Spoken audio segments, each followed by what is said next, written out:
Welcome to today's episode of Sassy Detectives. We're your hosts, Tori and Rae. We're here to talk about anything and everything Nancy Drew, and today we'll be talking about a Nancy Drew and Hardy Boys super mystery, Courting Disaster. Roll the intro!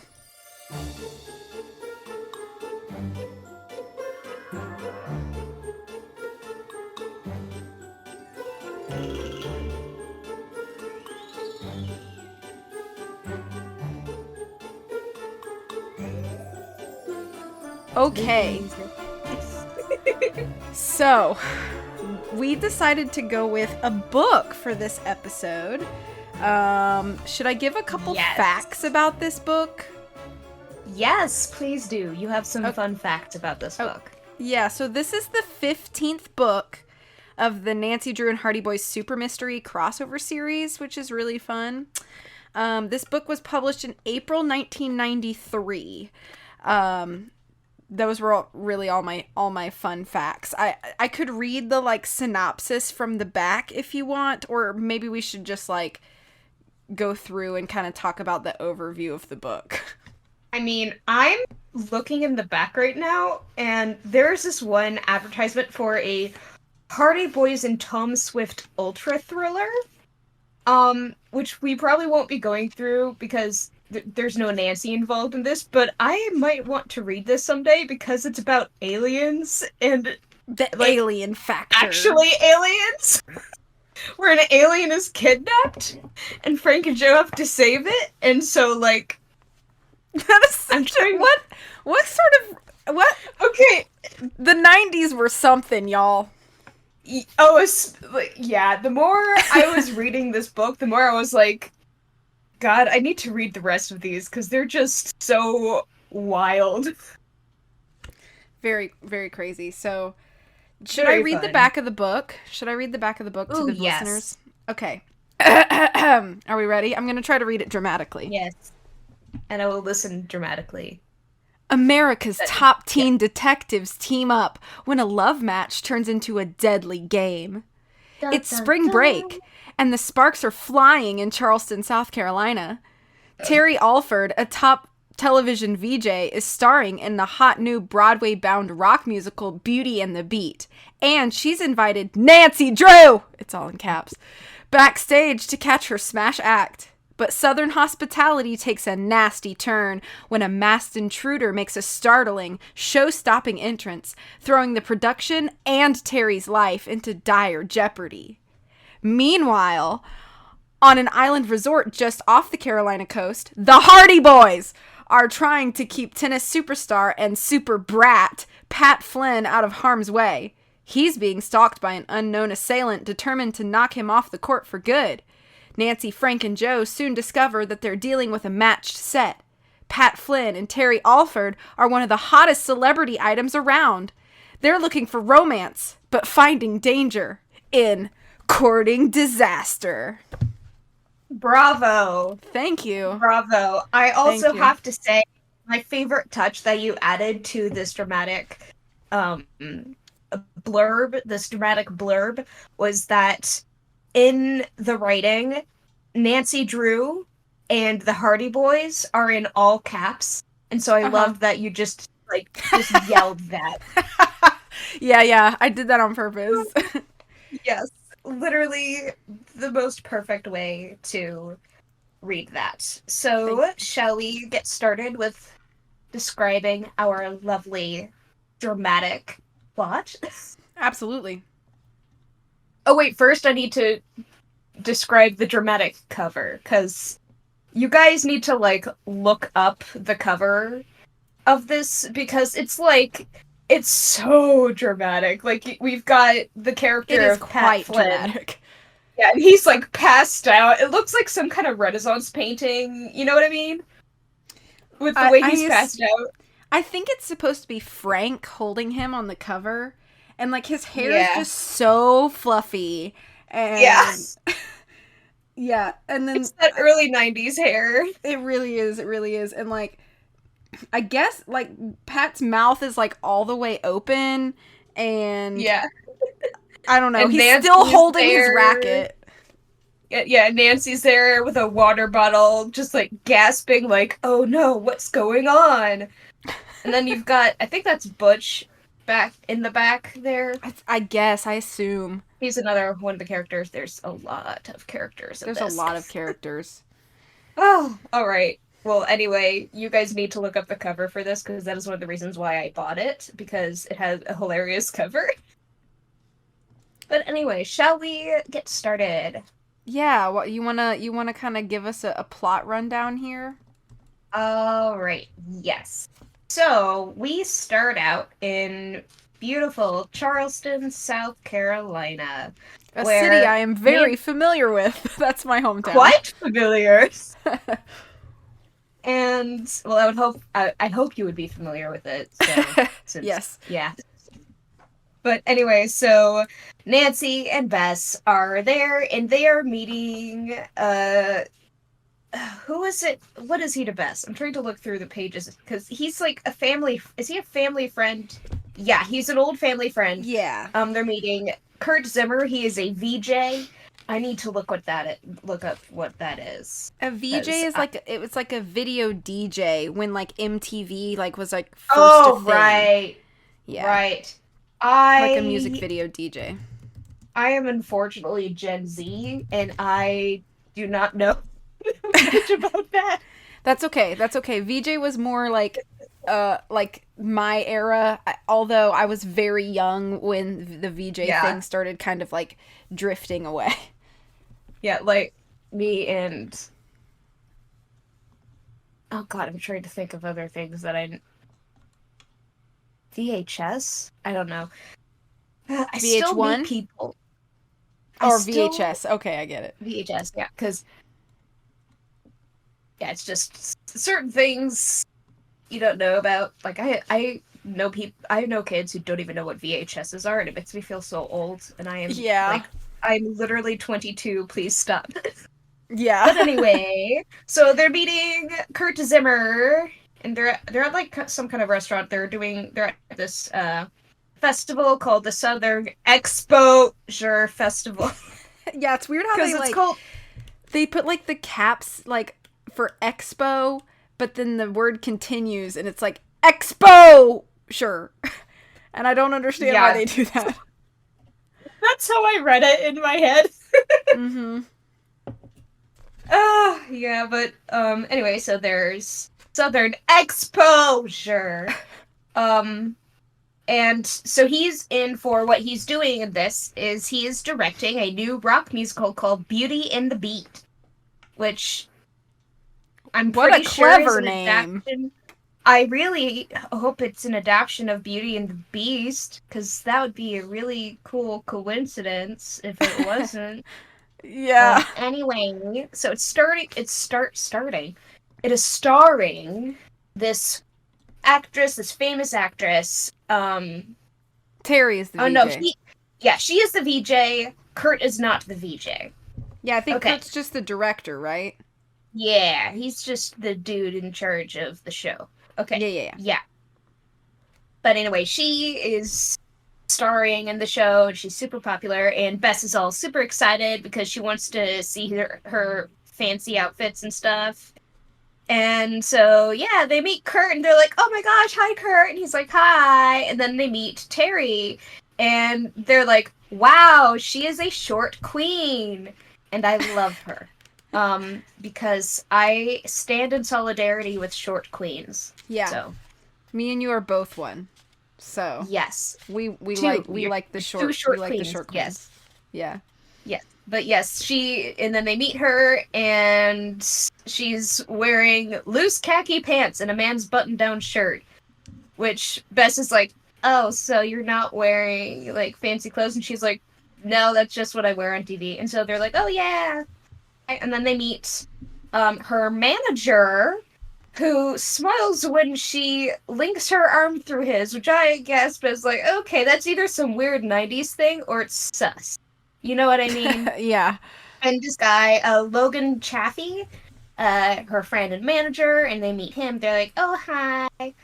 And then they go, and then they're talking about how, she's like, oh, yeah, I have to start rehearsals now, and I have to finish early because I need to go to McCallum Island. And they're like, oh, where's that? And she's like, oh, my boyfriend's there. And they're like, oh, cool. Who's your boyfriend? And she's like, it's Pat. What's his name?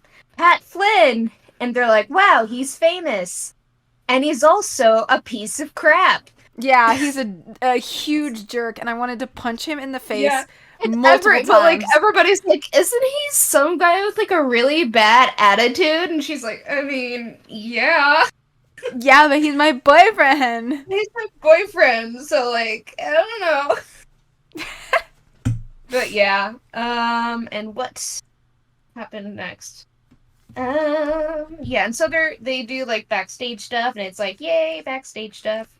And then they're like, oh no, where's Terry? She might miss her cue or something. And so Nancy's like, oh, I'll go find her. And, well, she finds Terry being strangled in her dressing room by a man in black clothes and a black ski mask. Yeah.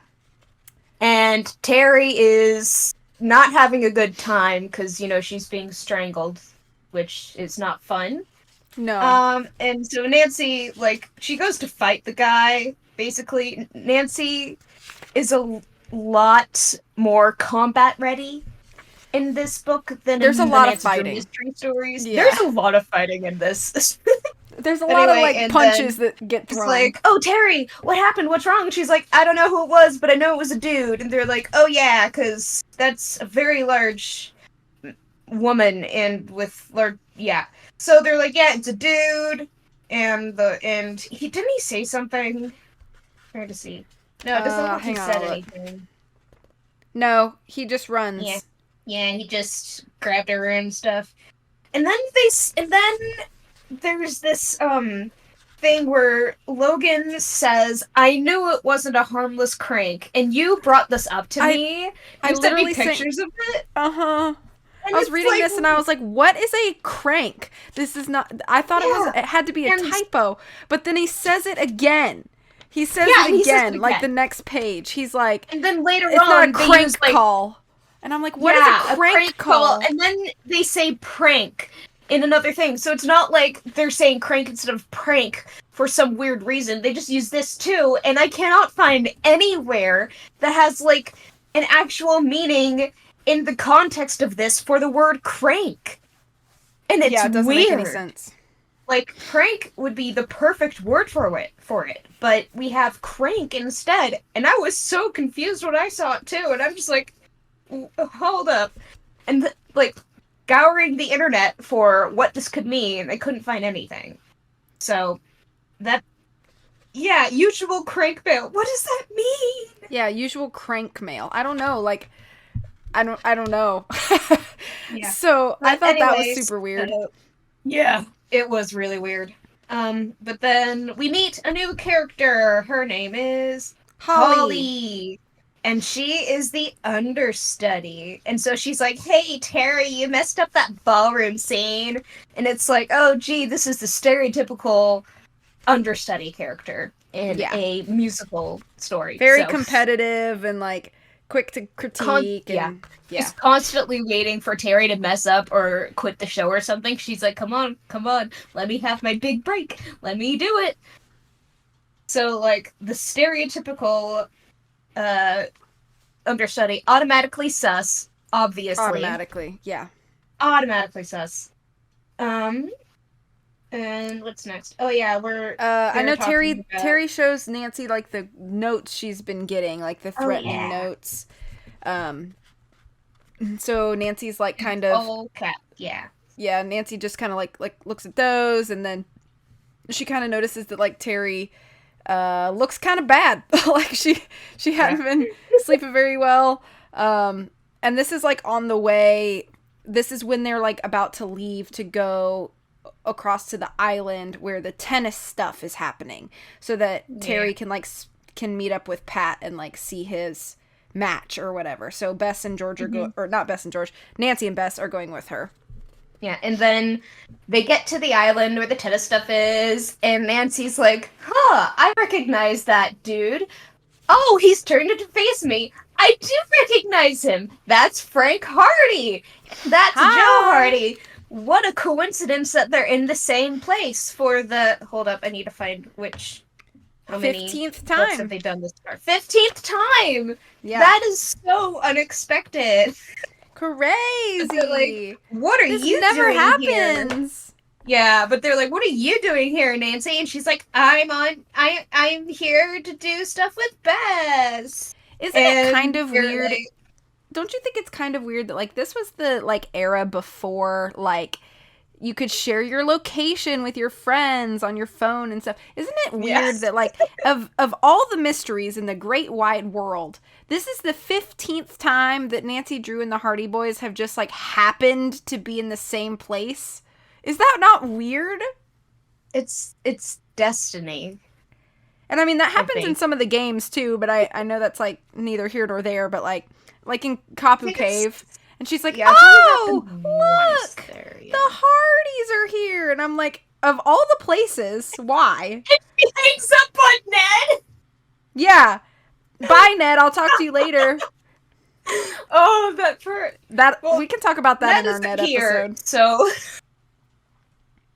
but anyway, so she's talking to Frank and Joe, and they're like, "Oh my gosh, we're here in a case," and she's like, "Well, we're having fun, but now we're trying to have fun, but now we've got a case too." And so they're like, "Oh wow, you're Terry Alford from PTV." She's like, "Yeah," and they're like, "Oh, you date Pat Flynn," and they're like, "Well, we're trying to protect him because he's been being attacked and sabotaged in weird ways. But like at first they apparently started as pranks. See, pranks is used in the Pranks. book. You're right. You're right. I this is going to drive me insane. Like, why use one and not the other? Like, I I don't get don't it. know. I don't know. But anyway, so they're talking about like it started out with like pizzas that we never ordered, and then prank calls where they just called and then hung up immediately. And then there was a cherry bomb thrown at him during one of the matches and stuff. And then the guy in charge of everything, Butch Van Voort. That is so hard for me to pronounce. Van Voort? Van Vort. Is Yeah, I that think that's Van right. Voort? Yeah, I think you're right. Why is that hard to pronounce? But he called in the It is Hardy a Boys to mouthful. help. I want to know how he got the Hardy Boys contact information, because this is also like before the era of like Googling random people. Wait, when was okay? Hold up, I'm typing something. Okay. When was Google invented? 1998. So no, he could not have Googled them. So The how logic. like are they in like a universal phone book where you can just look up detectives' numbers? Do they have business cards that I they don't just know. do they have one of those things where you like staple them to telephone poles and you say take a number and call us if you need something? They just post it in every big city they have. I guess I don't really know. That's a good point I never But really thought about. yeah, and so they're at the so then Pat comes out and there's a bunch of photographers and he's like, "Hey Terry, babe," and Terry's like, "Hey Pat," and then like there's photographers and news reporters and everything. They're like, "Oh, it's Pat." Click, click, click. Pictures, pictures.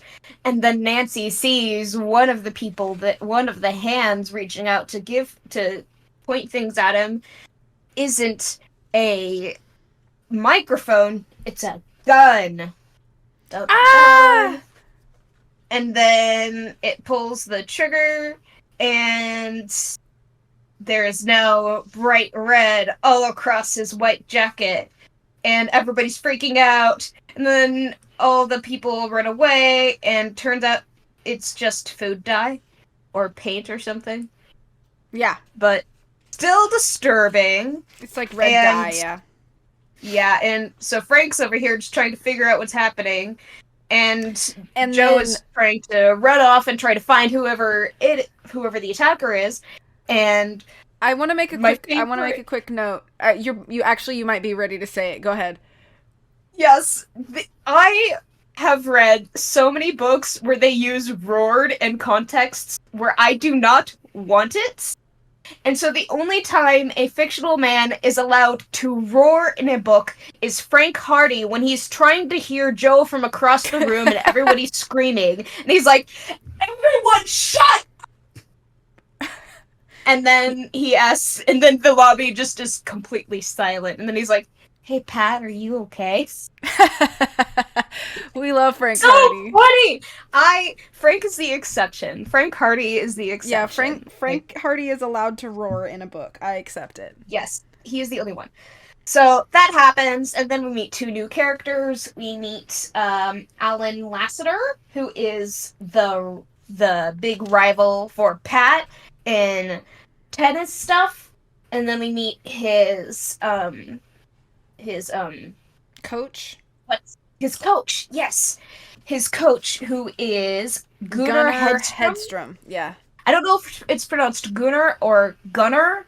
I've heard it pronounced both ways. Gunnar but Hedstrom? I'm just gonna pronounce it Gunnar, how they pronounce it in Sea of Darkness, because I'm a Gunnar stan. When we get to that game, I will explain why Gunnar is one of my favorite characters. But anyway. So the description of Gunnar was like droopy mustache. It was very explicitly described as a droopy mustache. And then he has long brown hair with a red headband. And so I'm just imagining like those stereotypical trainers. And then they have like the sunglasses they wear, and they have like the tank tops and stuff. That's exactly what I was gonna say. Like the short shorts and then like the like singlets. Short. Yes, perfect. Yes. And he's probably wearing like high top Converse or something. Yeah. You know what I mean? Yeah. And then like, we also meet.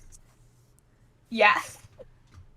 And then we meet Butch as well, officially, and he's just in charge of the tennis matches, and he's just, you know, he's there doing stuff. And then we also meet somebody else. Who was it? Is it Kitty? I think it's Kitty, yeah. Kitty Wills, the tour publicist.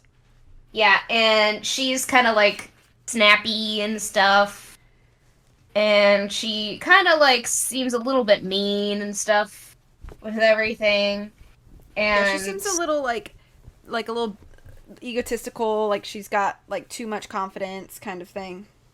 Yeah, and she's and even Bess thinks she's really mean, and Bess is one of those people who's like, "Oh, I'm sure somebody's like not being that mean, not being that rude." And then this lady, she's like, "What a witch!" Yeah. And that is the strongest language you will ever get in one of these books. So, that was funny. But then they're like, they're talking. Wait, what's going on? Oh yeah, Nancy and Bess go back to the city so Terry can rehearse, and Frank and Joe are talking with Pat and stuff, and then they go back to Pat's room, and it is in shambles. Everything's messed up, and in the middle of there's this chair. The only thing that's left in the room standing is a chair, and on the chair is a little doll of a tennis player with a knife in its chest. Not the doll. I'm laughing because it's so dramatic. That's Pat's good luck charm. Yeah. And they're like, "Oh no, that's really bad," and everybody's like, and then Frank and Joe are like, "Why do you have that weird doll?" He's like, "Because it's good luck and everything." And he's like, "I bring it with me everywhere to every match." And people are like, and Frank is like, "Do people know about it?" And he's like, "Sure, most of the players kid me about it, and I too would make fun of him for that." Yeah. If you were a nice person, if you were nice and, you know, respectful and everything, I would be like, "Okay, you do you." But since he's such a brat, yes, I would make fun of this man relentlessly for that.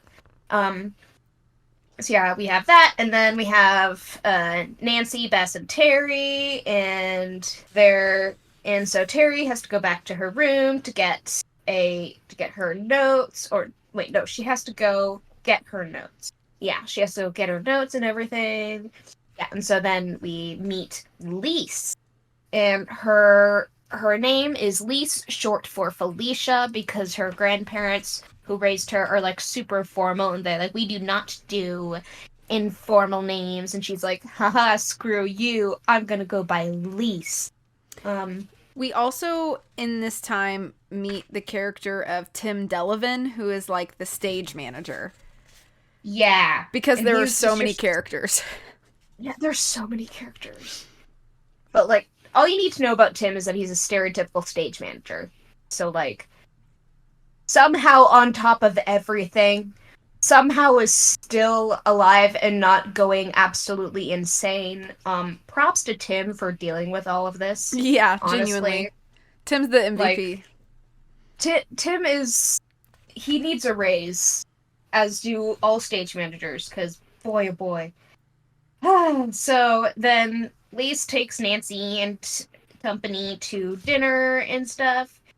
And then Nancy turns around and she starts hearing voices, and then she starts like eavesdropping, and it's this old guy, and there's another guy talking to him, and he's listening, and one of the guys like, absolutely, it's pure trash. I'd love to see it turn shut down. And another guy, and the other guy is like, shut down the show. I think that can be arranged. And Nancy's like, why would they want to shut down the show? And then they go over and stuff, and Bess is like, what's going on? And then Lisa's like, hey, let me introduce you to my grandparents. And so, oh yeah, there's a lady in her late 50s there, and then there's two men who had been talking about the show. So we meet her grandpa, who wants the show shut down, and then another guy who also wants the show shut down. um his name is aha, Warren Brophy, and he is a playwright. And so, it's just theater competition stuff. But Yeah. yeah, and we meet Lisa's grandparents, Beaufort and Andrea Tolliver. They're just, you know, Which weird. I'm going to guess that his name is actually pronounced Beaufort because that's a pretty popular name in the Charleston Beaufort? area.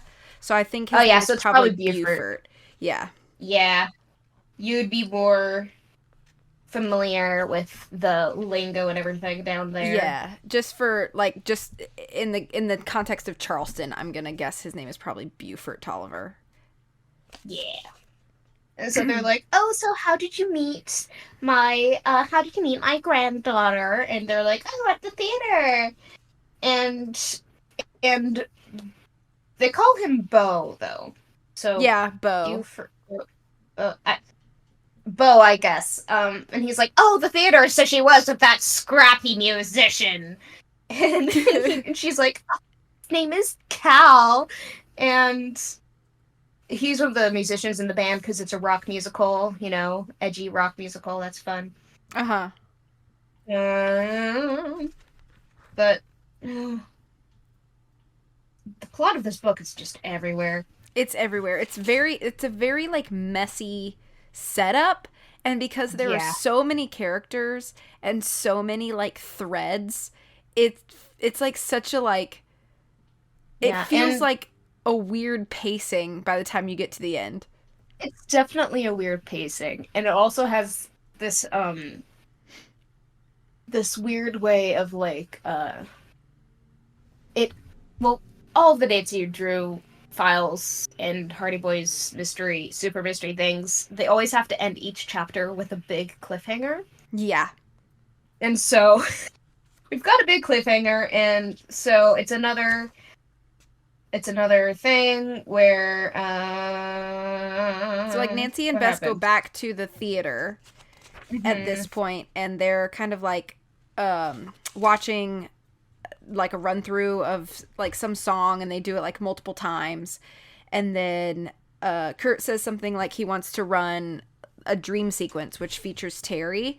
And so they like start the scene, and then the whole theater gets like plunged into darkness, and you hear like Nancy hears Terry screaming in the darkness. So then Nancy like is like, oh no, somebody's taking Terry. So she grabs a light that I guess she has in her purse, like a pen light, or I think it's, let me check. Yeah, a pen light in her purse. Light, yeah.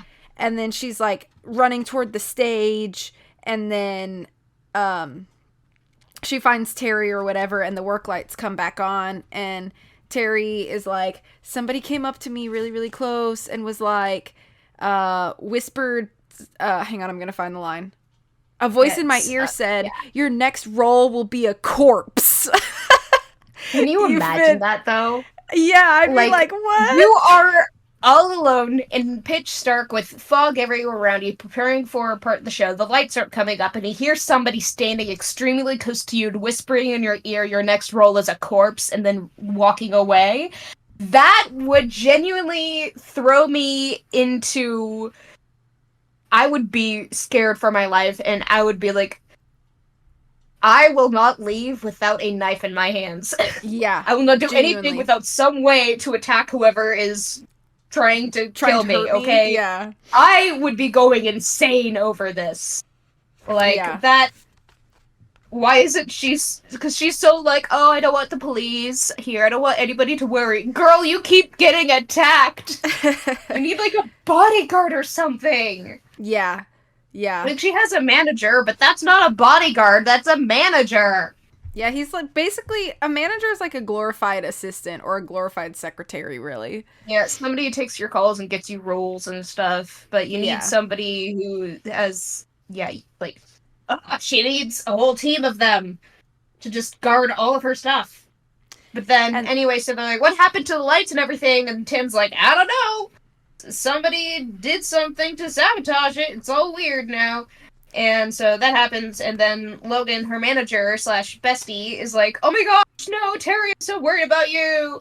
Is this show really worth your life? And Terry's like, I'm not gonna let some maniac run my life. I'm standing by my decision. You stand by me. And he's like, haven't I always? And then, like, Holly, like, runs out from nowhere and is like, I can do it! Yeah! Which I think is so funny. She reminds me of, like, you know, have you seen Barbie Dreamhouse? Yes, but it's been a long time. She kind of reminds me of Raquel. Where, like, something weird happens with Barbie, and she's like, I come right over. I am ready for conflict. Yeah. But yeah, it's like that. And then, so Nancy and Bess and Logan take Terry back to her room, and then they're talking to Logan about stuff, and he's like, yeah, one of the reasons people kind of... Well, I think it might be a better idea to close her show is because, you know, it is kind of causing... You know, it's might cost her life, you know, people are attacking her. And she also did release a music album back in the day, and it was absolutely awful. So, it might save her reputation. And they're like, well, I don't know, man. And then later, I think it's the next day. Yes, the next day, they go over to the McCallum Island again to talk with Pat again.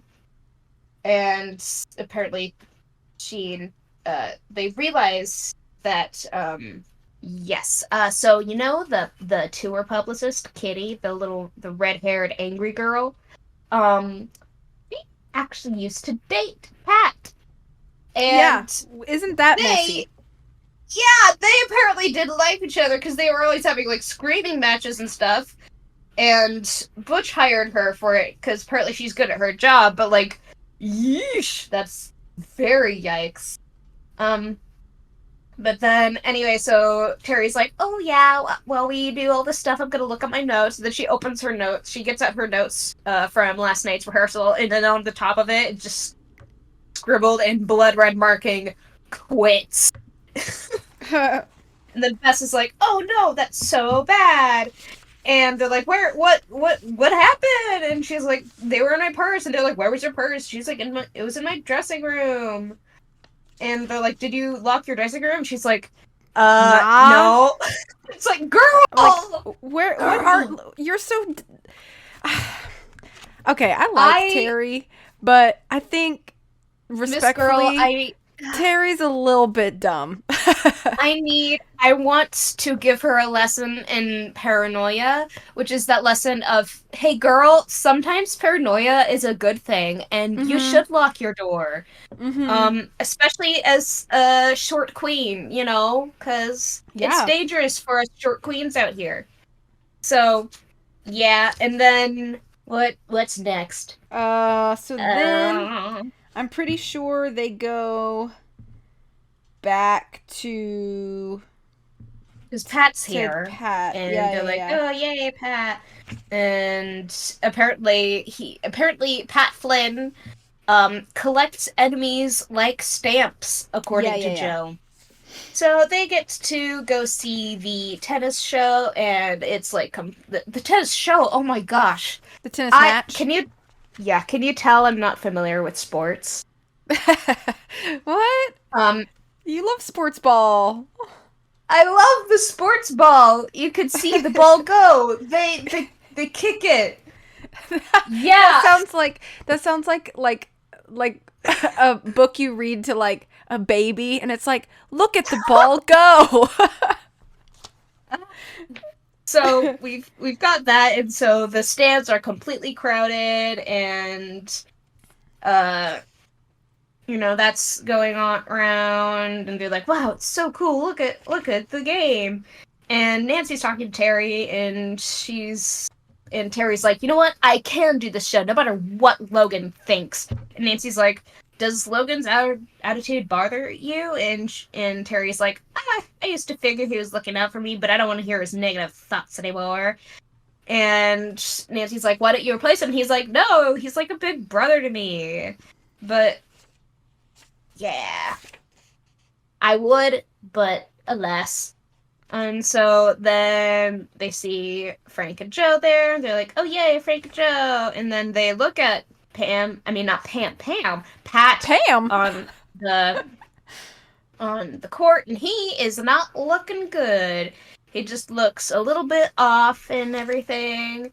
And so then we have, and through all of this, Pat's playing, and he keeps screaming at the umpire, because he's a brat. Yeah, I was like, and every time I read the umpire's voice, I read it in the Wii Sports announcer. Sports.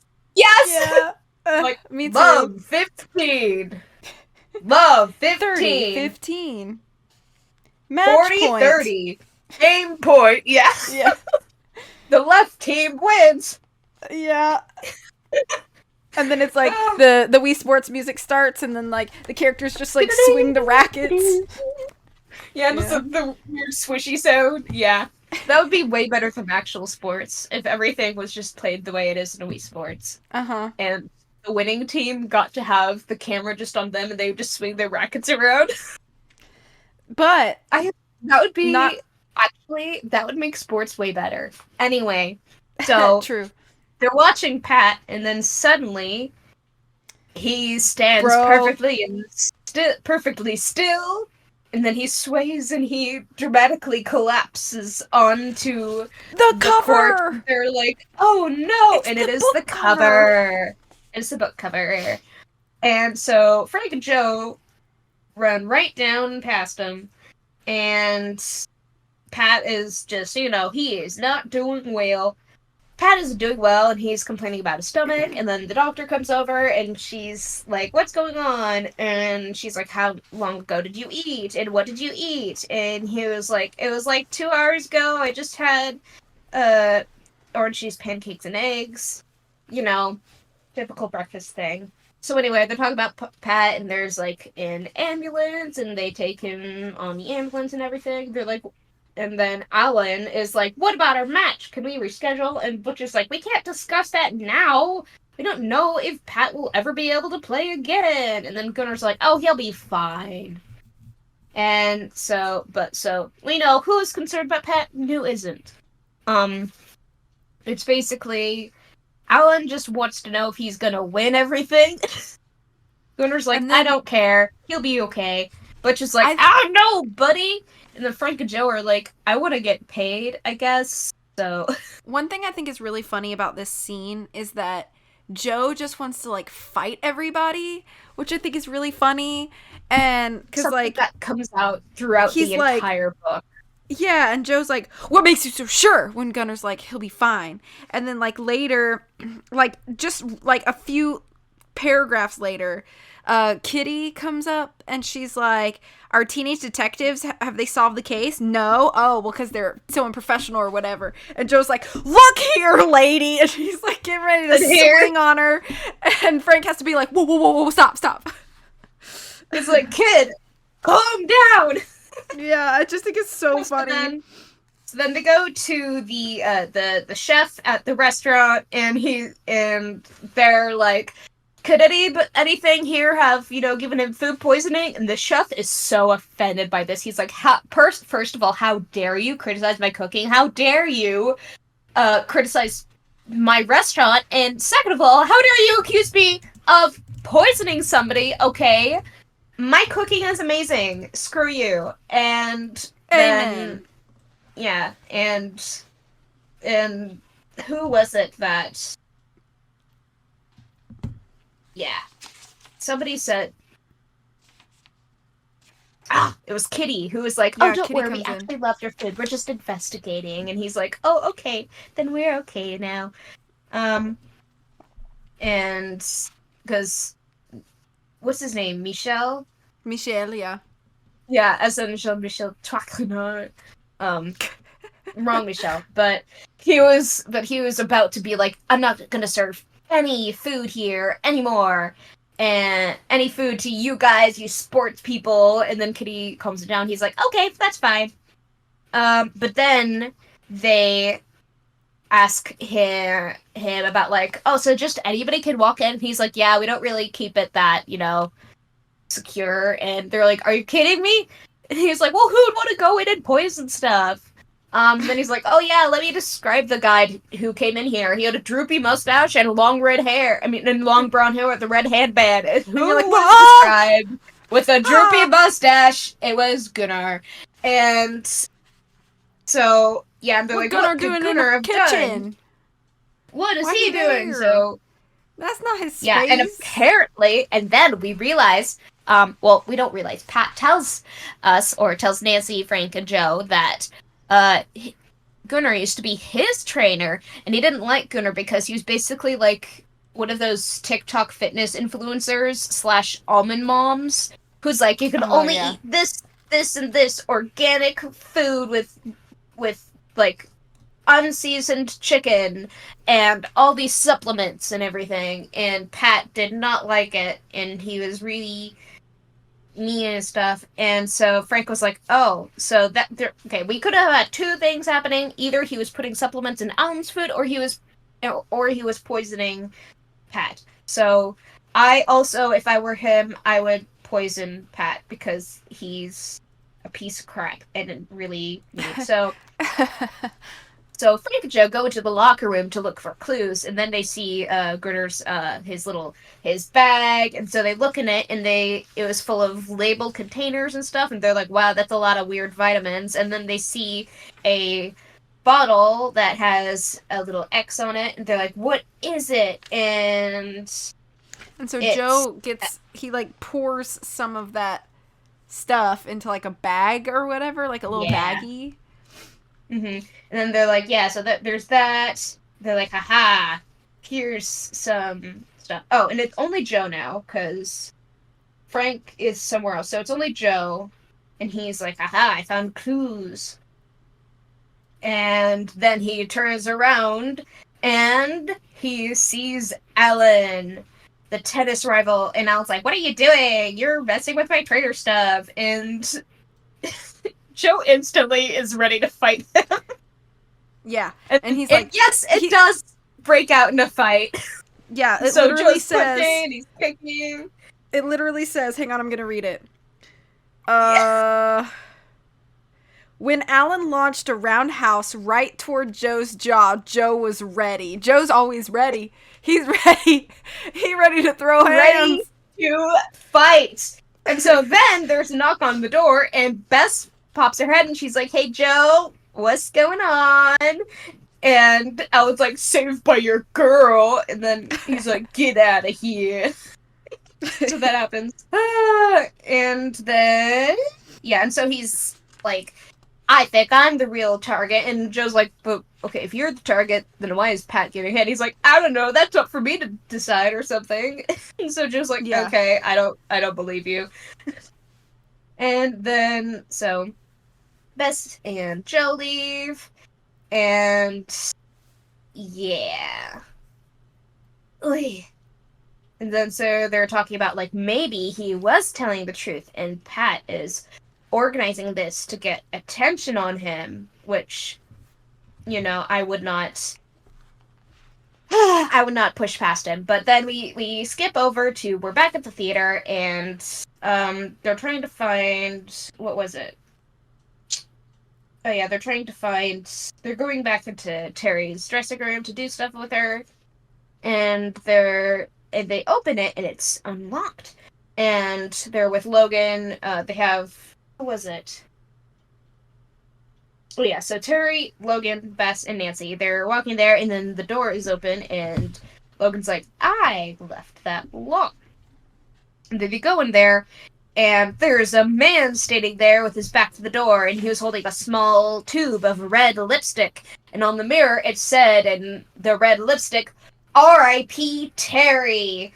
And then turns around, and it's Warren Brophy. Remember the playwright from earlier? If you can even keep track of all of these characters. Because it's very difficult, even when you're reading the book, to keep track It of all is these so characters. difficult. Like, okay, I took a list of all the characters. 1, 2, 3, 4, 5, 6, 7, 8, 9, 10, 11, 12, 13, 14, 15, 16, 17, 18, 19, 20. There's 20 characters in this small book. Okay, we don't need all of these characters. Some of them could have just had, like, titles. Like, we could have had, like, the stage manager, or the doctor, or just... Anyway, so then they're like, "Oh, that's weird. Caught red-handed." And it says this, Warren Brophy's eyes were wide and his mouth was in a round O as Nancy moved towards him. And I just couldn't stop thinking of how the characters in the early her interactive games would just stand there with their mouth just literally dropped in a O. So you sent me a video while you were reading this, Mm-hmm. and I was at work, and I had read a little bit ahead of you by the time I had left for work, and Mm-hmm. it got slow at work, so I was listening to your videos, and I was cracking up when you were like, it's like in Stay Tuned for Danger when the animation just like freezes and everybody's mouth is in like a perfect O, and I was just cracking up. Yeah, and I was imagining like a Rick Garland kind of pose, you know what I mean? And Exactly. then Logan's like, "I'll break your neck!" And so he goes on to fight him, and Nancy's like, "Oh, hold on, buddy." And so then they're like, "Okay, how did you get in?" And Brophy was like, I don't break into locked interviews. I'm here for locked rooms. I'm here for an interview." And Logan's like, "That is a lie." And the way I said that, oh my goodness. But anyway, he's like, "That is a lie." But Nancy's like, "How about you just shut up, Logan?" And so he's like, "Okay." And so Nancy's like, "Okay, Brophy, just talk to me." And so he tells her, "Oh, I was here for an interview," and yeah, they don't think so. And then we have the person who wrote the musical. He comes in and he's like, "Wait, why is he here? He is trying to ruin my musical." And it's very much so dramatic. And then Terry's there and she's like, did you want to talk to him?" And she's like, "No, I don't want anything to do with him." And so then that happens. Super dramatic. Yeah, that was weird. And so then we go back to Frank and Joe, and they're talking about, like, what was it? So they ask Pat about Kitty, and he's like, "I don't want to talk about Kitty." he's like, well, okay, then just don't tell Terry. And they're like, okay, what about Kitty? And he's like, well, I started dating Terry as a public relations move, Oh, and girl. When I and read this part, oh, oh, I got so mad. Terry deserves better. This man, I have strong words for this man. I will not say them on the podcast because we are trying to keep it at least PG-13. So, I have strong words for men who are just like, oh, I don't really care. I'm just gonna yell at her and stuff. No. I also have to make another note here, that this is yet Yes. another example of Joe ready to fight, because it says, Yes. Joe had to stop himself from decking Pat. What a sleaze. And I was this whole scene was just so crazy to me. Yes. You know how It's Locked podcast, they always have like the drinking game at the end where they're like, take a shot or da-da-da. If we did that, it would be take a shot for every time Joe wants to fight someone. You would be hammered halfway through. Yeah. So, for health purposes, do a shot of water. You will be so hydrated. So hydrated. A shot of, like, ginger ale or something. I don't know. In my sister's case, milk. When we have her on the show, which I hope to, we'll probably have to mention that. But it's just... take a shot of anything but alcohol because otherwise you will die. Yeah, we don't want to cause any bodily harm to any of our listeners. And so he's like, yeah, and then there was another player where he had a brawl with him, and he got a 6-month suspension, and that was bad. And then the other guy he was fighting, Neil Ross, who was another pretty big player, he got banned from tennis stuff for his life, and then he died 2 months later in a car crash. So that's nice. And then Kitty, as his publicist, was like, okay, you know how you and I are boyfriend and girlfriend? How about you date another girl who is more famous than me and will get you better attention? And he's like, okay, let's break up and I'll date Terry. And then he realized, oh, I actually do really like Terry. Sorry, Kitty, we are officially broken up. And it is messy.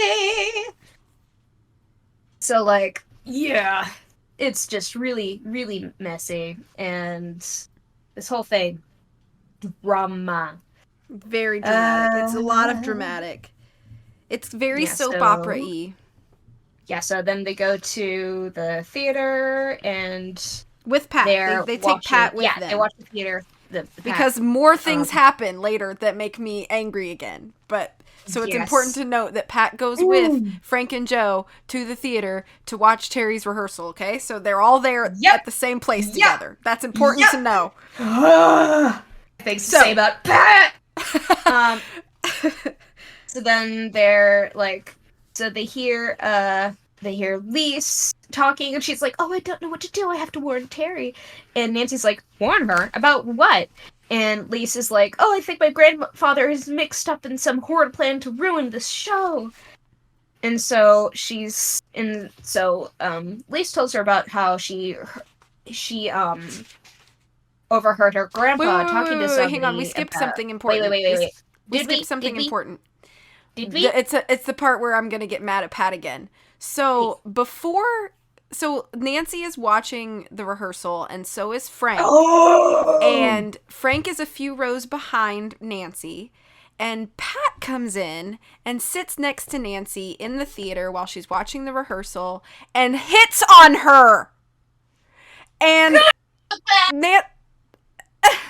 and Nancy is like, ew, and she's about to literally tell him to get lost when Lise comes over and then is like, I have to warn Terry about something. God and I'm bless like, Lise.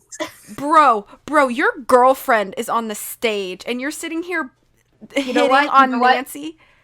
Get Joe over here, okay? This is one time where I wanted him to come in and fight someone, okay? And Pat just gets worse. Like, I do not like Pat. I would have punched him long ago. Yeah. Anyway, so then they're talking to Lise, and she's like, "Oh, my grandfather, he's trying to ruin the show, I think." And he's trying to talk. He's talking about Terry quitting the show and stuff. And they don't know who her father was talking to, but they know he was talking to somebody. And then so what's next? Sorry, I just kind And of then I think lost my train of thought. so Nancy and Bess are trying to find kind of like a private place to talk about what they've learned. And so they're like, "Oh, well, let's go to Terry's dressing room, which is locked, but we but we'll head that way, see if we can get into it." And as they're going to Terry's dressing room, they bump into Holly. And Holly's like, "Oh, you can't go into Terry's dressing room. It's locked." And Nancy's like, "It's cool. We got a key. We're authorized to be in there." And then Holly's like, okay, bye." And literally runs She away. books it. And Nancy's like, "What the heck is wrong with her?" So then Nancy, Lise, and Bess open the door and turn on the lights. And then there's a big explosion, and the room has like smoke everywhere and a flash of light, and it's like really just, it's like boom, And Nancy's like, "Oh my gosh, this is terrible," and she can't see anything, and then her vision starts to clear, and she's like, "Oh my gosh, where are you guys?" And they're like, "Oh, we're here." And then after, the effects of the explosion have worn off, they're like, "Oh no, what's happening?" And then they look, and the couch looks like it's very singed and everything. And then they realize from Tim, the stage manager, that it was part of the special effects stuff. And then and so apparently it was rigged by whoever turned on the lights. So if you turn on the lights, it goes off. And so that was very suspicious. And then we're back to Frank and Joe, and they're like, "Oh, how was the show?" "I think it was good." And then Frank is like, he sat down next to Nancy and started hitting on her. And Joe's like, "Terry deserves much better than Pat. Like, the Hardy Boys are with us for this, okay?" Yeah. Like, God, everybody hates Pat. Like, I also would want to be sabotaging him. Like, I hate this guy. I don't blame anybody for wanting to be mean to him. Like, this guy, are you kidding me? He's a jerk. He's mean to everyone. Like, But then Kurt, the director, is like, "So we have a technical problem backstage. Yeah. We're gonna pause the rehearsal for a bit and we'll go back to it later." And so everybody goes back to Terry's room, including Kurt. And so they're all like, "Terry, what's going on?" And they're like, "Well, it's the special effects stuff that blew up and everything, and we're pretty sure we have a suspect," because they realized from the doorman that somebody had said they had authorization, but they did not, and that person was Holly, the understudy.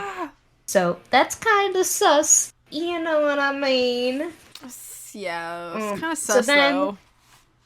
So then they...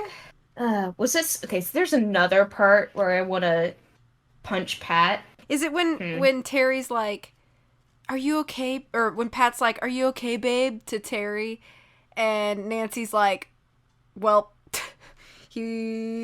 at least he acted concerned," Nancy thought. Yeah. Not that it excused the way he flirted with her earlier. It's later. Okay. A little bit later. Then they're like, "Why would Holly go into her dressing room?" And then they eventually find Holly, and Holly is like, "Okay, what are your questions for me?" And they're like, "Why were you in the dressing room?" And she's like, "Who says that I was?" And they're like, "Okay, no, girl, we know you were in there." And we know Holly's like, "Okay, I did not plant the bomb. I did not do anything. I just stole her cape because I wanted to, feel like I was playing that character." And you know what? That is a really dramatic theater thing to do. So, like, yeah. But she went in the complete dark and just went in, grabbed it, and went out. And so she did not turn on the light, so the booby trap was not activated. So, whoo, they are back into that. And then, so Terry's in her room, and she in her hotel room, and she's trying to get ready for bed, like doing all her skincare routine. And Logan's there, and Logan's like, "Girl, I am not doing well. I am losing sleep. Can you please try to take care of yourself?" And Terry's like, "Come on, dude. I just let me be myself. By the way, there's a really gross stain on his shirt." And Logan's like, "Oh, okay." Because partly, like, he is super tired because he's losing sleep over this. And he's trying to do all this stuff, and he's like, "Okay, girl, I probably spilled some stuff in the supply closet. I am trying to do stuff here." And, you know, because when the person you're supposed to be watching out for keeps getting, you know, attempted murdered, that's a little bit stressful, I guess. Yeah, I was gonna say, you know, that would make anybody a little tired. Like, if I were him, I definitely would have been like, "Okay, bodyguard time. We need to get a bodyguard."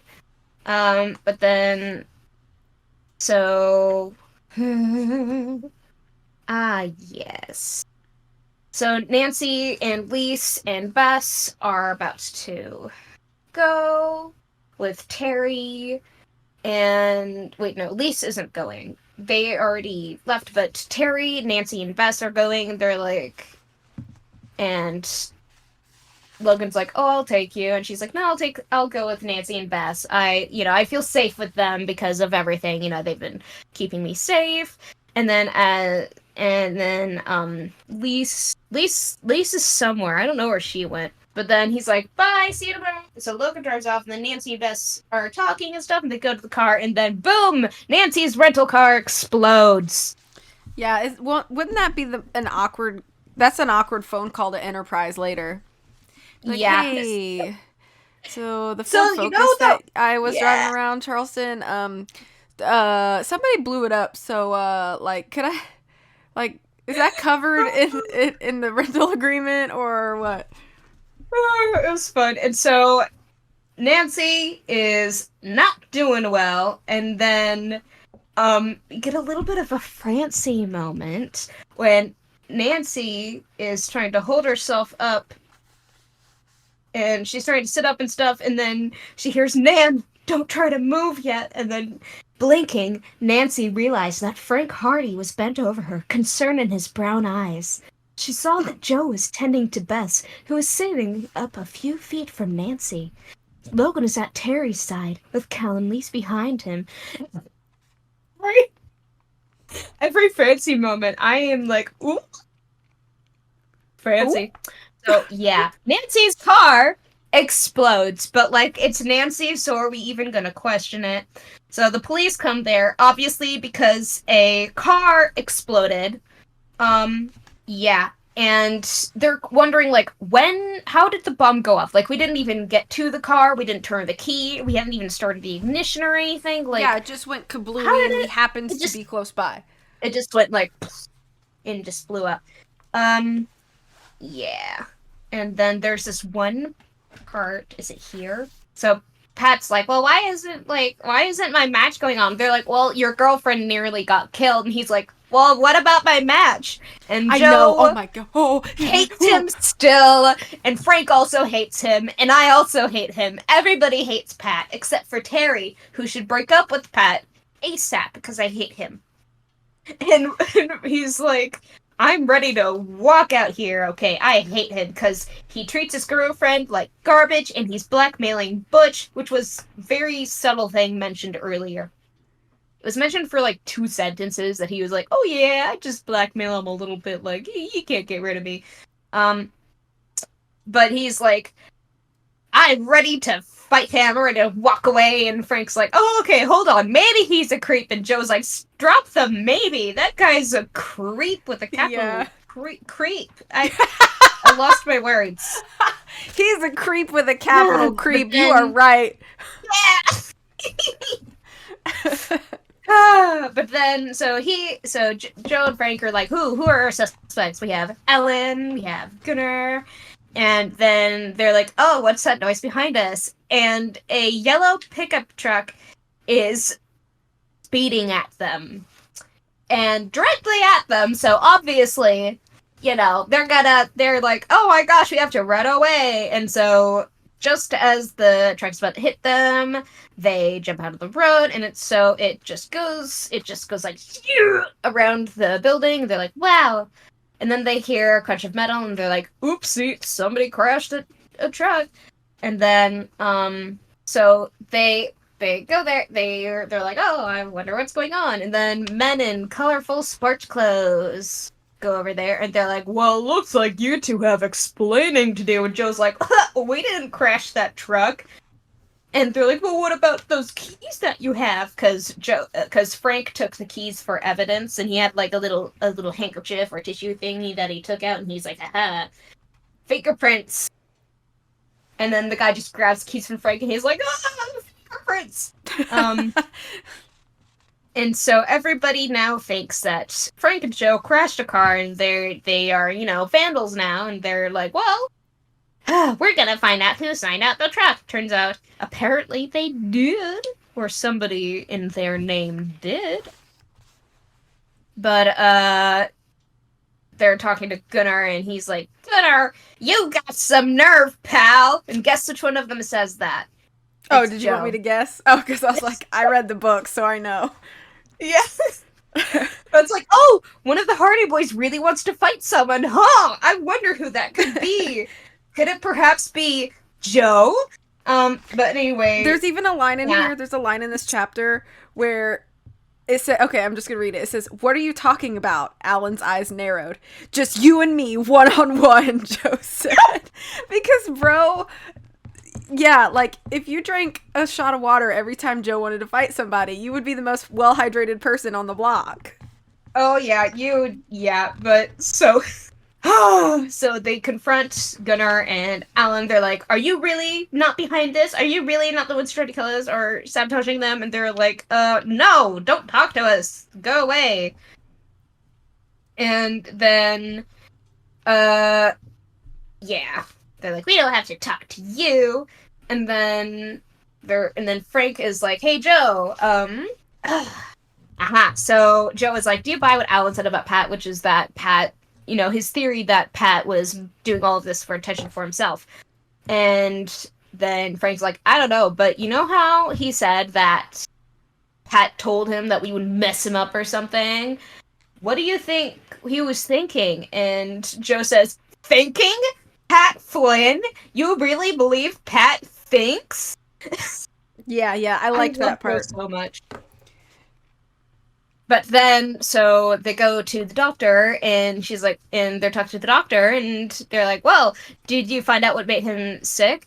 And they're like, yep, the lab results are in, and there's only one thing that shouldn't have been there. Epsom salts. And you know who had Epsom salts in his bag? Gunnar. And Joe had some. Joe grabbed some of them.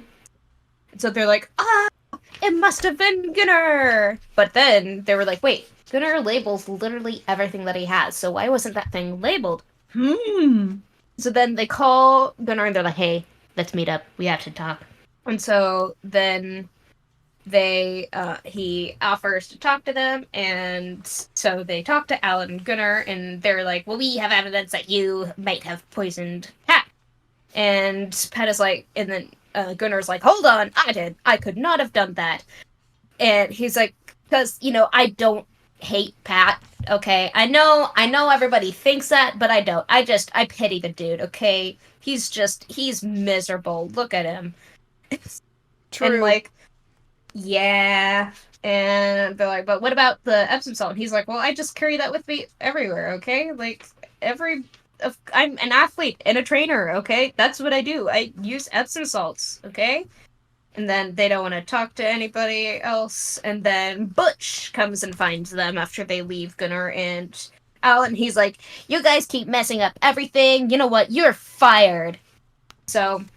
Which, if you've ever played a Nancy Drew game, you're probably familiar with that. Yeah. So, this does not mean they are off the case. because, as we know, when the Hardy Boys and Nancy Drew are told to not investigate something, you know what that makes them do? Investigate further. Yes. Disobey, rebel. So, yeah, and so Kitty also doesn't want them there because, apparently they've made some little grubble things that made a bad situation for Pat's image and stuff, and so he's just not there. And then we switch over to, hold up. Yeah, and so Nancy's on the phone with them, and she's like, wow, you got fired? Sucks to be you, I guess. Yeah. So anyway, things are going interestingly. Yeah. I'm just kidding. I mean, we also have bad stuff to handle, because this stuff sucks. But then, so Nancy eventually, like, hangs up, I think. And then Logan and Kurt arrive at the hotel Logan room. and Kurt. And Logan does not look good as usual. Like, he's got stubble on his chin, and he's got dark circles around his eyes. Like, man has not been sleeping. And Logan's like, oh, why can't you just stop putting your life on the line? And so they're like, does Holly know explosives? And they're like, I don't think so. I mean, she's, an understudy. I don't know, man. But, oh yeah, so they go with Lise to her grandparents' house to, vibe, I guess. Then they meet the grandparents and stuff, and they're like, where have you been, Felicia? And she's like, well, we're at the theater. And they're like, you're an unwillful child. She is an adult. She can do what she wants, okay? Don't call your grandchild a willful adult. I mean, a willful child if they were an adult. Like, if they were, 13, maybe. But that just sounds weird to call somebody who is an adult, especially when somebody who just almost got blown up. Yeah. It's like, this is your fault for being a disrespectful child. How? I'm not a child. Yeah, but then they're like, oh, it's something that's bound to happen. But then, yeah, so her grandfather walks off and goes into, I think it's like his study or something, and Lisa's like, I don't like this. And then she goes over and she eavesdrops on the grandfather, Mr. Beau Tolliver, and she recognizes another voice, Warren Brophy, and they are planning to make the musical stop. So we have that happening, and she's like, oh my gosh, maybe they would really hurt Terry about all of this. And then Nancy's like, oh no, they're gonna hear us. And so Nancy and Bess turned to run, and then Bess tripped on the carpet, and then they caught them snooping. And then Nancy just does this whole girl boss move where he catches her eavesdropping, and she just walks into the room, and she's like, ha, nice room you got here. A great place to hatch a plot, don't you think? But you should get it soundproofed. Yeah, I love it. She fears no one. Oh, I love her. But then they're like, you must have been trying to sabotage things, and Brophy is there, and he's just like, I told you I was there for an interview, and they're like, no. And he's like, we had nothing to do with the bomb, and then Beau is like, Warren, shut up! And he's like, you cannot, there is no evidence to connect us with the crime, okay? Go away. And so they go away. So then they go to Terry's room, and then they go inside, and there's nobody there. And they're they're starting to panic. There. And then they're like, oh, Terry's asleep. Oh, good. And then they're like, wait a second. And then they go to the bed, and something isn't right. The blankets below the bed were completely flat. Terry wasn't in the bed. And then she goes, and she pulls up from the bed a hideous and grotesque human face from the pillow. A severed head. Somebody had put a fake severed head on her pillow. I was reading this, and I was like, what am I reading? And then turns out Terry runs out. She's in the shower, and she's like, "Bro, what happened?" And they look, and it's a Halloween mask, and there's a note on it that says, "Our next trick won't be a treat." Haha, little Halloween joke. But then they look, and they're like, "Wait, where's Kurt and Logan? They were supposed to be here." And it turns out, Kurt, yeah, there's no answer at Kurt's room. And then Nancy calls Logan, and Logan is like really tired. He's like, "Okay, fine, just give me 5 minutes and come up." And so they go to his room, and they're like, "Hey, buddy, what's up?" And he's like, "I don't know, what's up with you? Just, tired." And then Nancy looks around, and it's kind of weird, because he has a photo of Terry on his bedside table. Yeah, when I read this, and I was like, something's really weird here. Yeah, like, I called, and, like, what was it, like, I was on, like, chapter 7, and I was like, girl, if Logan does not have a thing for Terry, I will eat my laptop, okay? Yeah. And this thing right here was, like, this is even proving more to me that my theory is correct, okay? That's weird. Pardon me. I should not have sworn. Okay, we can edit now. This is weird stuff. But imagine, like, you're somebody's manager who, you've been besties with since you were kids, and you have a framed portrait of her on your nightstand. That's weird, okay? The only person you should have a framed portrait of on your nightstand is Rick Arlen, okay? Okay, true, fair, true. I'm waving at him right now. Hello, Rick. He's telling you to stay beautiful. When I wake up. He is. And then we also see, like, he has a lot of framed photos of, like, the military men from when he used to be back in the military and stuff, but still weird having the photo there. Like, I would be like, okay, that's weird. That's suspicious. Uh-huh. And then Logan's like, wait. Terry was alone? Kurt was supposed to be with her. And Nancy's like, wait, he wasn't there? And he's like, well, Kurt told me to go get some sleep because I haven't been sleeping, and so I tried to sleep. And yeah. And so that's what happened. And then they're like, oh, who are these dudes in your pictures? And he's like, Special Forces dudes. And he's like, yeah, you speak commando operations. That's cool. And then Nancy goes back down with Bess, and Bess is like, Terry's asleep. We don't know where Kurt is. Yeah. And then Nancy says, Logan has 2 pictures of Terry. She's the last thing he sees at night and the first thing he sees when he gets up. I think he's in love with her. Yeah. And Terry's then Bess says... Oh, yeah, go ahead. And Bess is like, so Terry loves Pat, who's a creep. And Logan loves Terry, who doesn't even know. It's a soap opera. And Nancy's like, I just hope it has a happy ending, because, like, yeah. It is weird. Messy. And so Frank and Joe are still the property of the tennis place, and Butch is like, "What are you doing here?" and stuff. Well, he's like, fired. "Wait, no. He's talking to somebody else, so he doesn't see them." And then Frank is like, "Well, he can't keep us around here. I mean, he can't keep us off the property." And Joe's like, "Right, we're just tennis spectators. He can't kick off 2 innocent tennis spectators." And Pat finds out that they were fired, and he's like, "Are you kidding? No, I want you guys to be my personal detective things, okay? I'm hiring you guys. You are rehired." And so they are officially rehired. And so they were invited to, and so Pat is now invited by Andrea Tolliver to come over to a little party kind of thing over at the mansion. And so he's like, oh yeah, sure, I'll go there and stuff. And then... what happens next? Oh yeah, so they're in this place with like a hot tub kind of thing.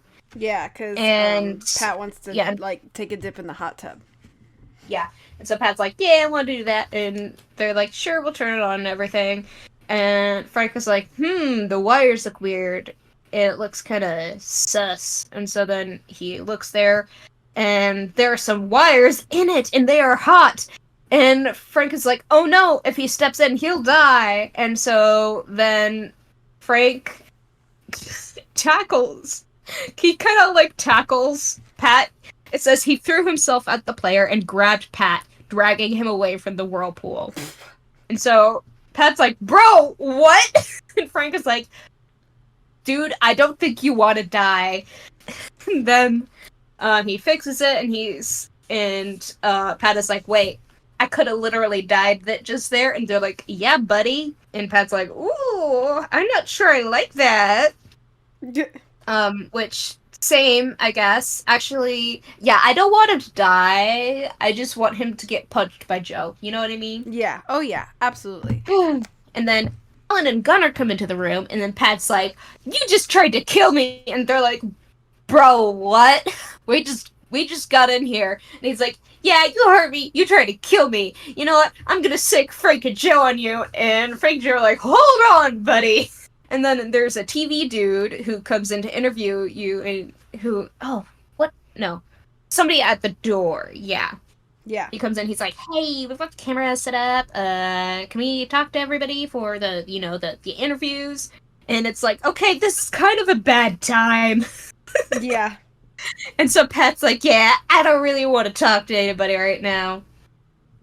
And then eventually he does go out to do the stuff for the TV, and Frank and Joe are like, this is not looking good. And so then we go back to Nancy, and they can't find Kurt. They don't know where Kurt is. It's kind of worrying them because, like, they need to find out where he is. Yeah, I mean, he's the director, and so it's like, if this is supposed to be like the night of the and the he's preview, also Bess's. Yeah, he's also best Marvin, her family's family friend. Yeah. So, like, they're kind of worried, especially with everything that's going on.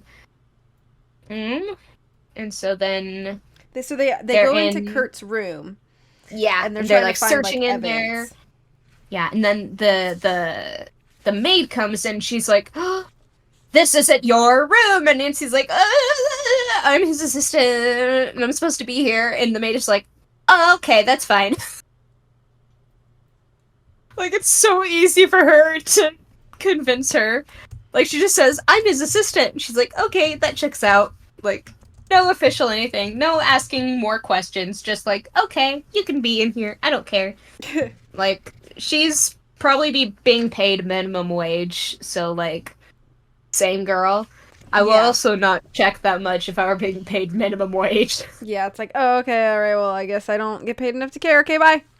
Yeah, bye. And so, they also don't know...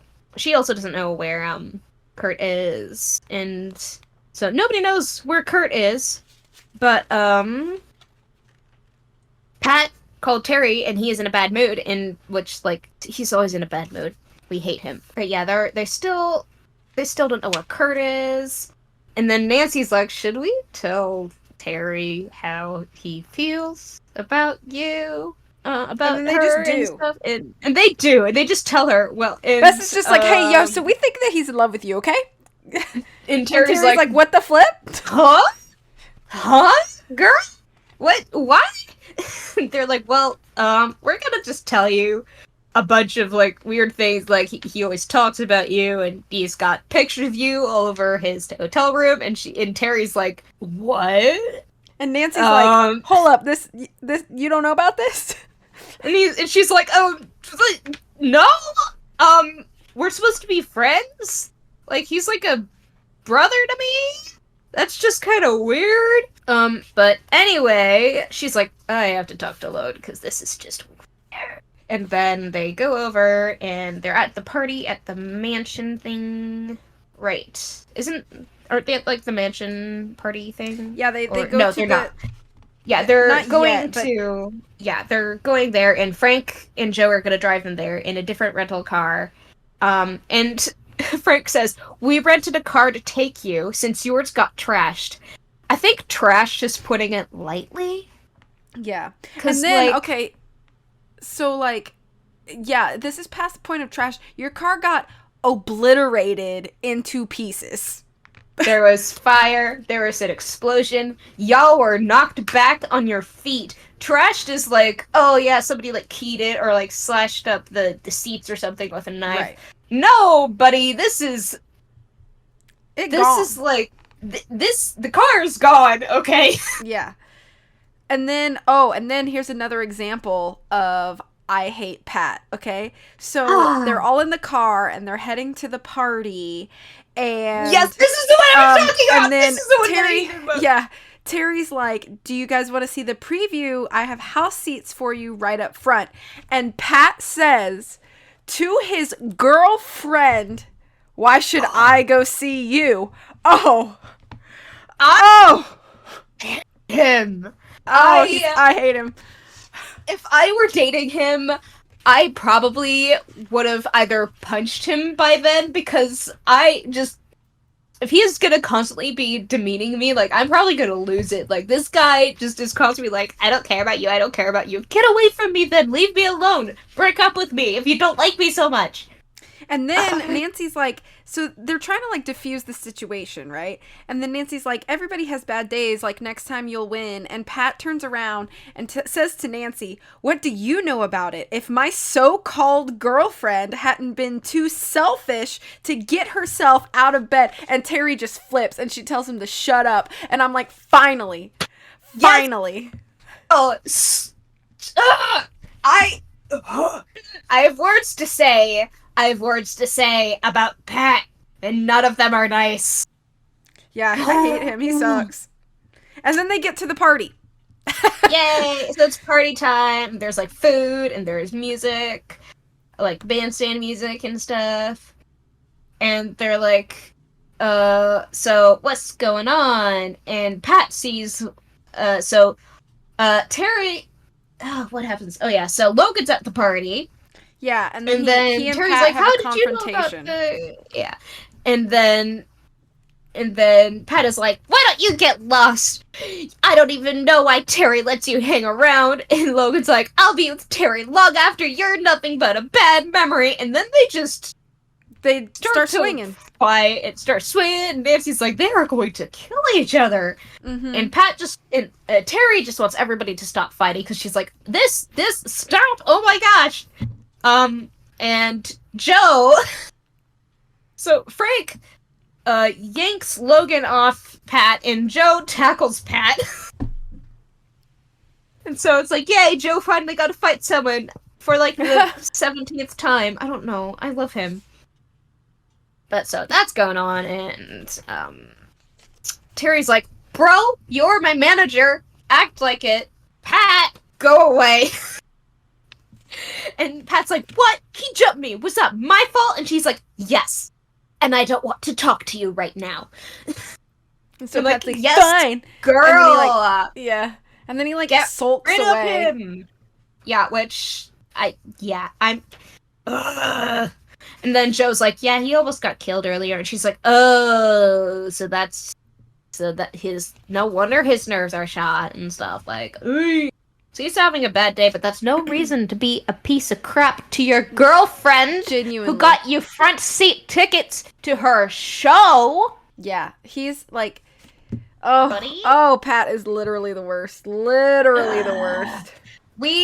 If you have a boyfriend like Pat, please break up with him today when you hear this podcast. If you're looking for a sign, this is your sign to break up with your piece of trash boyfriend. Yeah. Like, are you kidding me?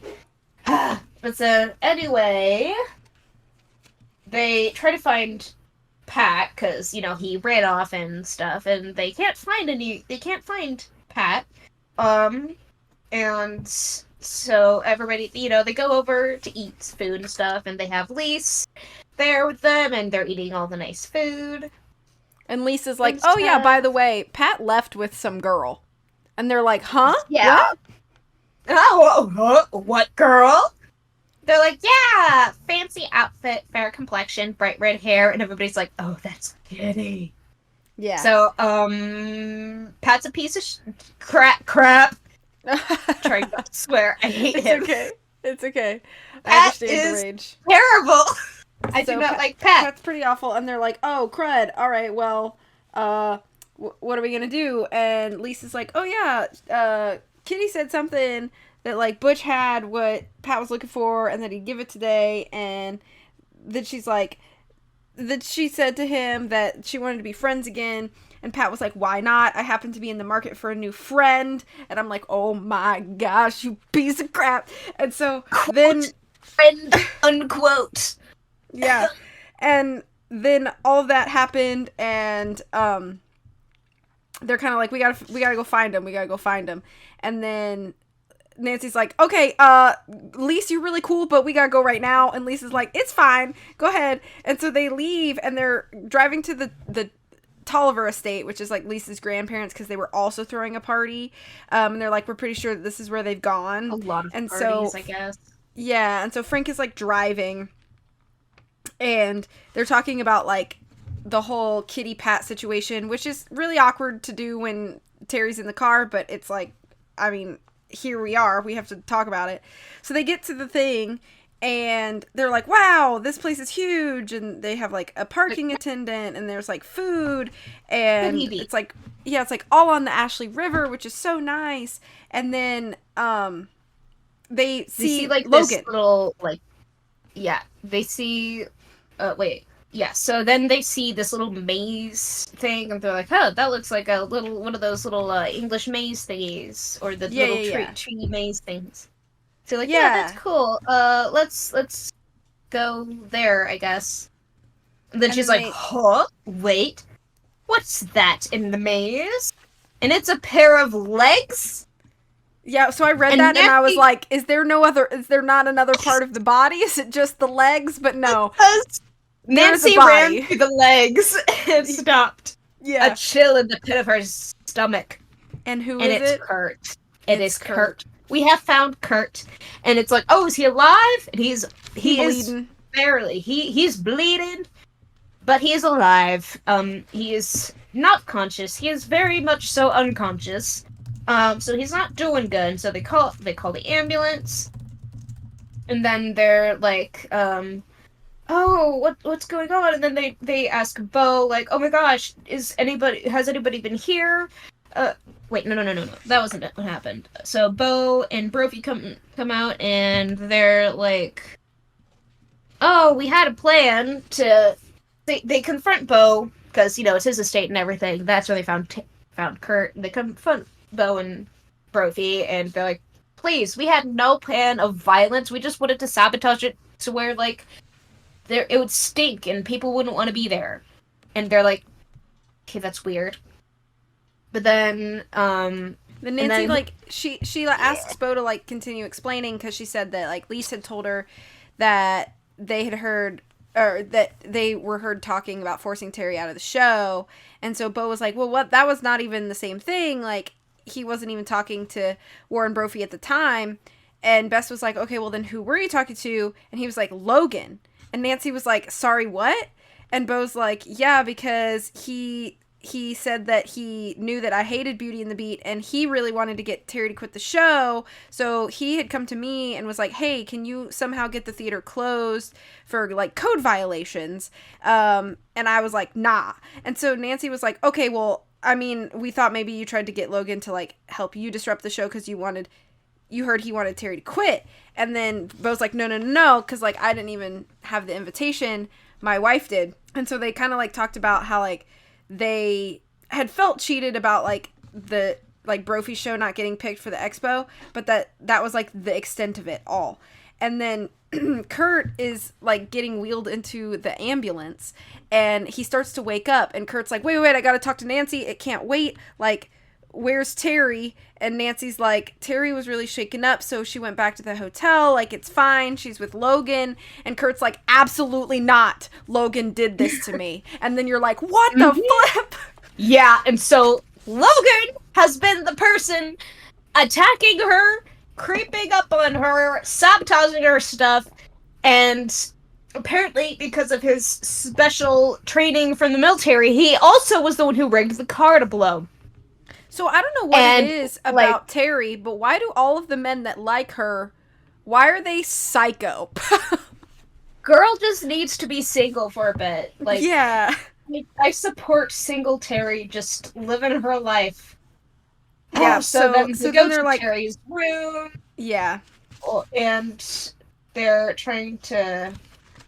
What is it? So they have to go, So they find his room. Yeah, so Nancy tells Nancy picks the lock and everything, and she tries to closet. They try to find him, and then Bess finds a ski mask and everything, and they're like, "Oh yeah, and this yellow pad here is what all of the notes were written on." Man did not hide his tracks. Like, he just kept everything with him. Like, he didn't even get rid of everything. But so they find all the evidence and stuff, and then they go to was it Terry's suite, right? Terry's suite, yeah. Terry's room. Where the Hardys were supposed to be meeting them. Yeah. And they can't find Frank or Joe. They're not there, but Terry's like, "Hey, how is everybody? How's Kurt?" And they're like, he's fine." And then Logan is like, "He's awake?" Yeah. Unfortunately for you, Logan, he is awake. And then Logan is not doing well. He's like, "Shut your mouth!" And Terry's like, "Bro, what?" And then Nancy Nancy spills it all. She's like, "Yeah, he was the one who did all the stuff to you and everything. He was the one who did all the sabotage, all the stuff that could have cost you your life." And she's like, "Bro?" And Logan, is like, he's looking like really scary now, and Nancy does not feel comfortable at all. But then, so Terry is like, "Bro, what did I do to you? What did Kurt do to you?" And Logan is like, "I gave you all the fame, not Kurt. You should have been listening to me. But you just wanted to dump me. How was I supposed to just lose you and my job without a fight? No way. So I wanted to shut down the show, and I wanted to force you to quit. You wouldn't, and blah, blah, blah, blah, blah. I don't care. I hate him because none of this justifies attempted murder. Okay?" Right. So, like, yeah, he was just like, you weren't grateful for my help, and you didn't want to date me, and blah, blah, blah. Like, it's giving incel, kinda, you know what I mean? Yeah. You don't date me, well, I don't... Anyway.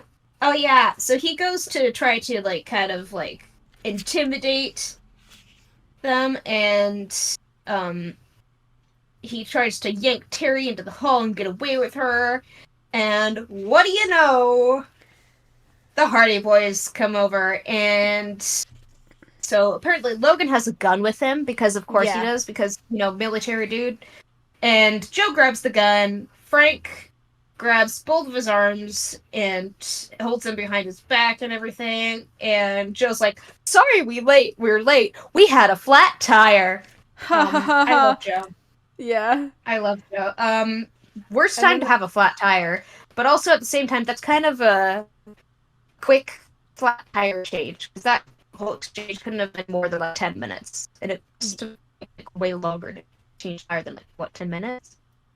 Yeah, I guess it depends on, like, if you've got like a full size spare and everything, it could be done in less time than that. It could, yeah. But so then that's that part of the case solved, and then we have to switch back over to the Pat thing. So, like, Pat and Kitty are still missing, and they're like, "Where the heck? Well, I guess we went back to the island." And so they're like, "All right, I guess we're going back to the island."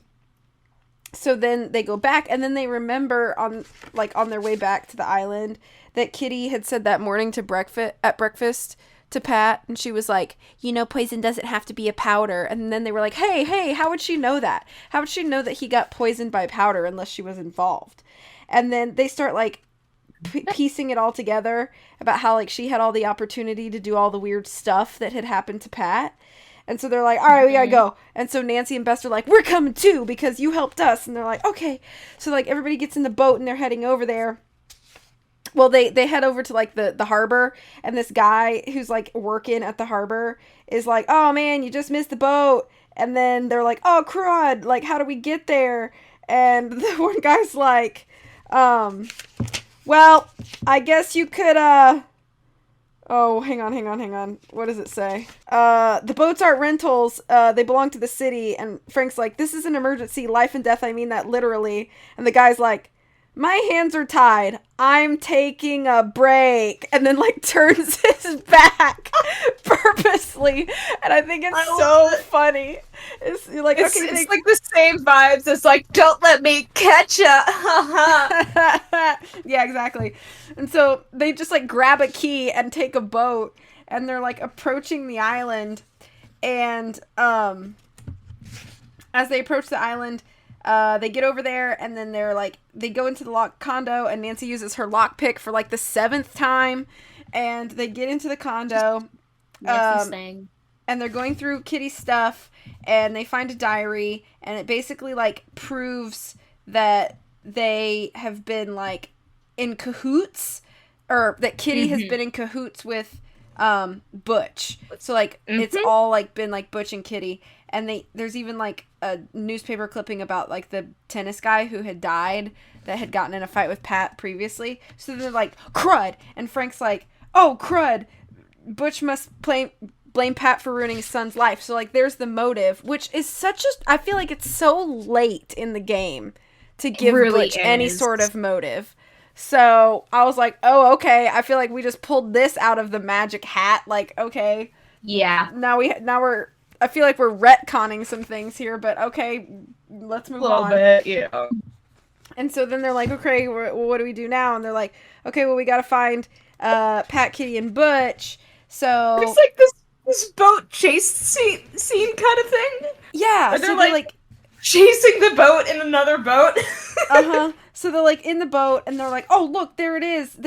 I recognize Kitty, and they're like, oh Frank, they're gonna throw Pat overboard because he's like all tied up or whatever. Or he's like, they don't know, they just see Pat and he's like not struggling or whatever. So now they're like fighting boat to boat, and they throw Pat over the boat, and Joe jumps in to like save him. And so now they're trying to get Joe and Pat into the boat while also avoiding getting rammed by Butch in the other boat. And so at some point, Frank like hands the boat off to Nancy, and he's like, you drive. And then he like jumps over to the other boat, and they start fighting. So now Frank is also throwing hands. There's so much combat. Yeah. And then he beats Butch up, and then he grabs Kitty's arm because she's about to smash his head with a wrench because, why not? And then he drops the wrench overboard, and they bring both boats back to the shore at the marina, and Joe radios for the Coast Guard and the police, and they like tie up Butch and Kitty, and Pat's like, here's, they drugged me and they were going to kill me and blah, blah, blah, blah. And they kind of like admit to everything, and it's a little bit confusing to me. I just feel like the motives are very strange for Kitty and Butch, but it's like, okay, I guess like they weren't planning to kill him, but they thought that like the Hardys were getting like too much information, and so they were gonna kill him so that the Hardys wouldn't get as much information. But I feel like that part just doesn't make any sense to me. And then, but then it's like, oh, okay, we found it, and then it just like ends.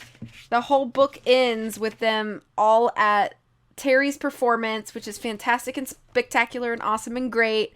And then for some reason, all of a sudden, Pat has had a change of heart, and he's like all humble and like, I'm sorry and I'm a jerk, and I'm like, what the heck? Like, bro, you've been a dirtbag to everybody for this whole book. And then he's like, I just took a long look at myself in the mirror and didn't like what I saw. What does that mean? I don't know, but here are my 2 things. Okay, he's doing 2 things. One, he had a really nice look at his life when he was face to face with death, and he decided, you know what?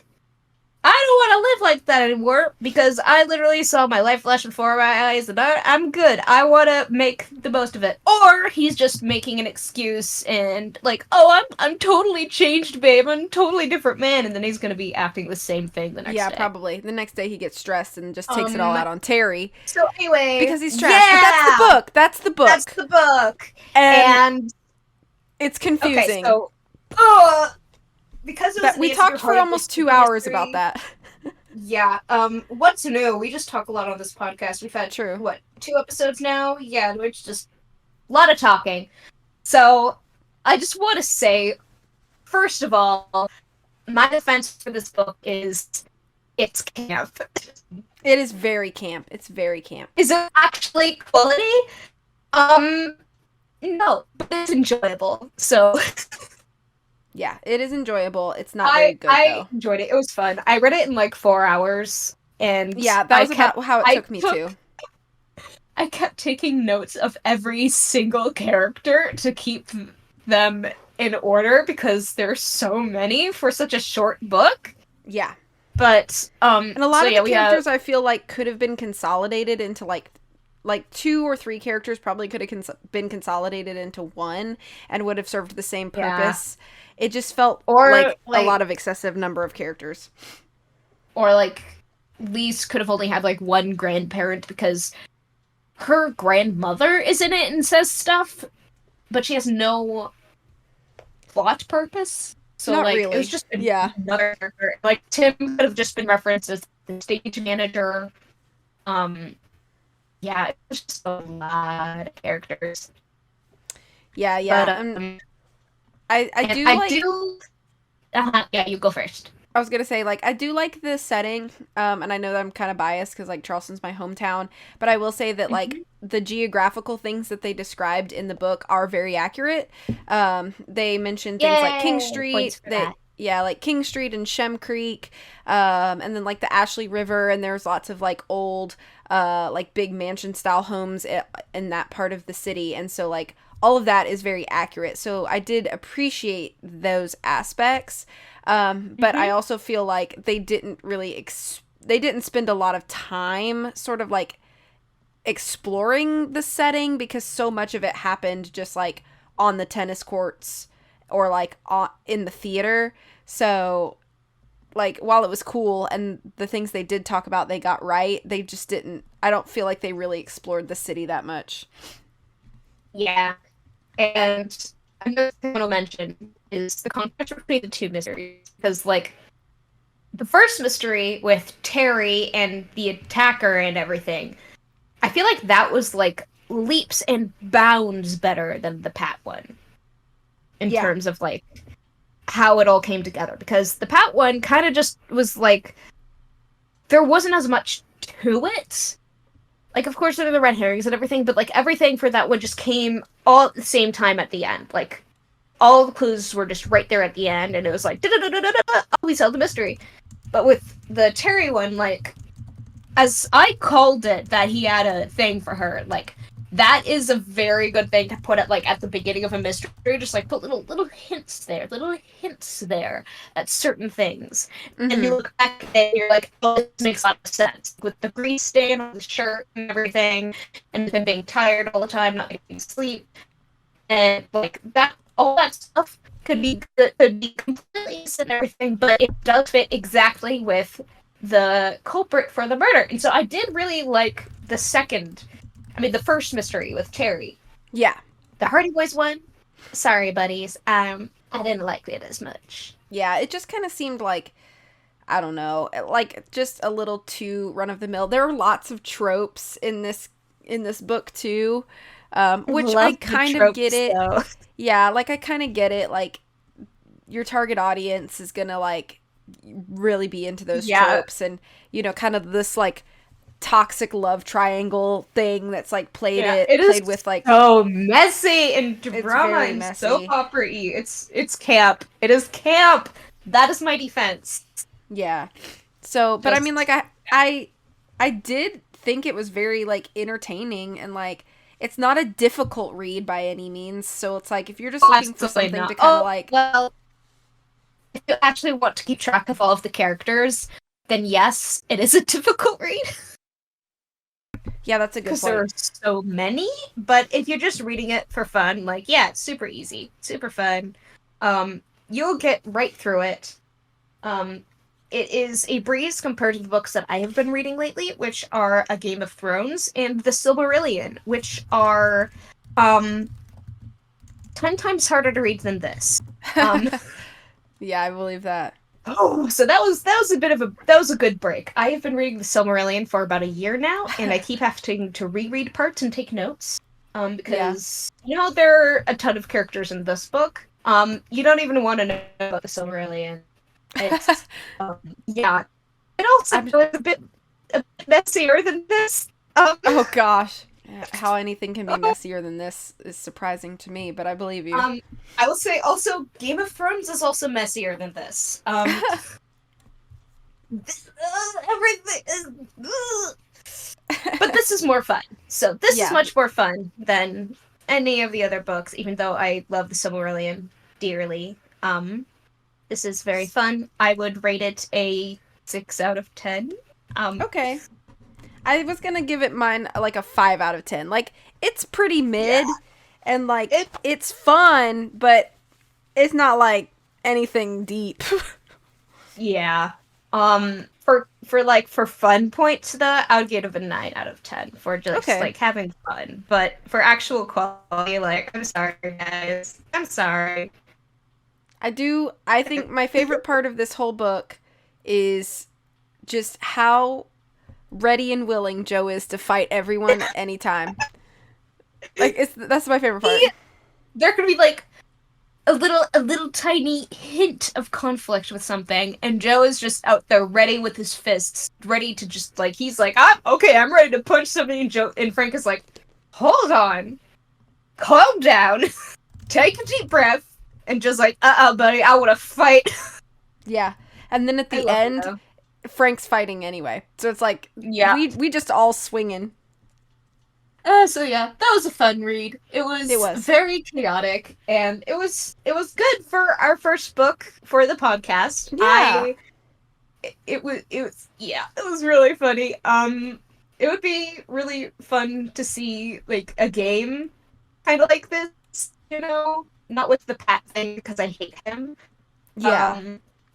I would be rooting for the bad guys in that game probably. Yeah. Because like, leave everybody alone, Pat. You're mean. We should start like a little like I hate Pat club.